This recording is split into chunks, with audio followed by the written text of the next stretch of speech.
Money has a pretty bad reputation, but people often lose track of what it allows us to do. The point of money, at the most basic level, is to help us track who has done favors for other people or for society and pay them back over time. Currency has enabled us to cooperate on a global scale in a way that we just wouldn't be able to do without it.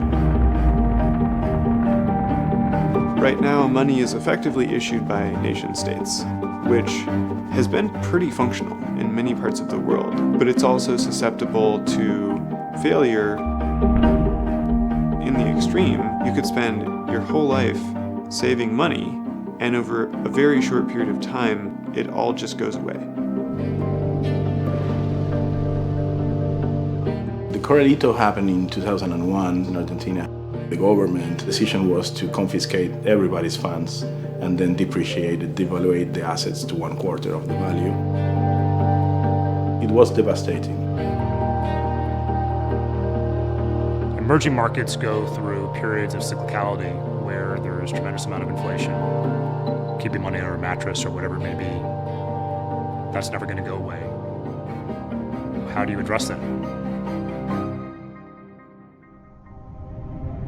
I got excited about Bitcoin in 2011 because it looked like a way to track the ledger of favors that didn't depend on any functional government or banking institution. But anything that's as volatile as Bitcoin can't really be used as money. Nobody wants to put their savings in a currency that could be worth half as much in a few months.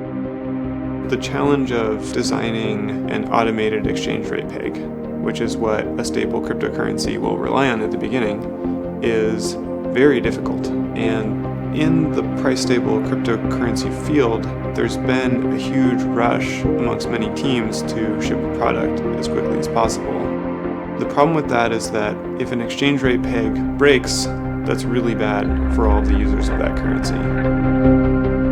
Over the past 6 years, we've been building a multidisciplinary team of people who are really well suited to attack ambitious and complicated problems just like this. Nevin and the reserve team, they're already accomplished in many respects. They're seeking to do something that's really audacious, and maybe why it appeals to me so much is that it really reminds me of what we were trying to do in the earliest days at PayPal. The Reserve Protocol implements two tokens, the Reserve Token and the Reserve Rights Token. The Reserve Token is pegged initially to the US dollar so that it maintains a stable purchasing power, and the Reserve Rights Token is allowed to fluctuate.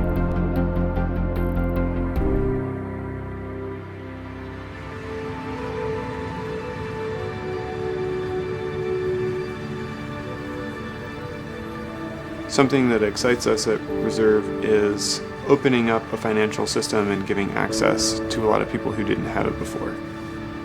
And we keep looking at M-Pesa in Kenya as an example of the amount of transformation that can happen when you do that.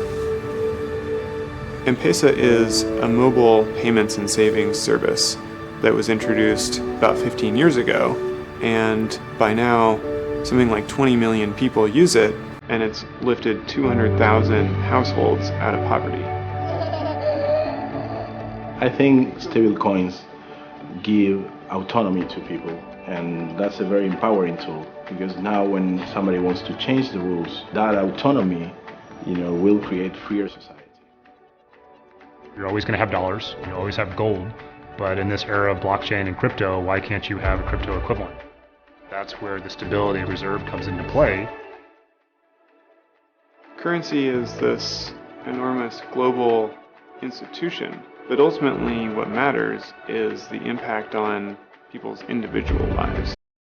And our hope is that the level of cooperation and stability that we enjoy in most of the developed world really can be brought to the remainder of the world.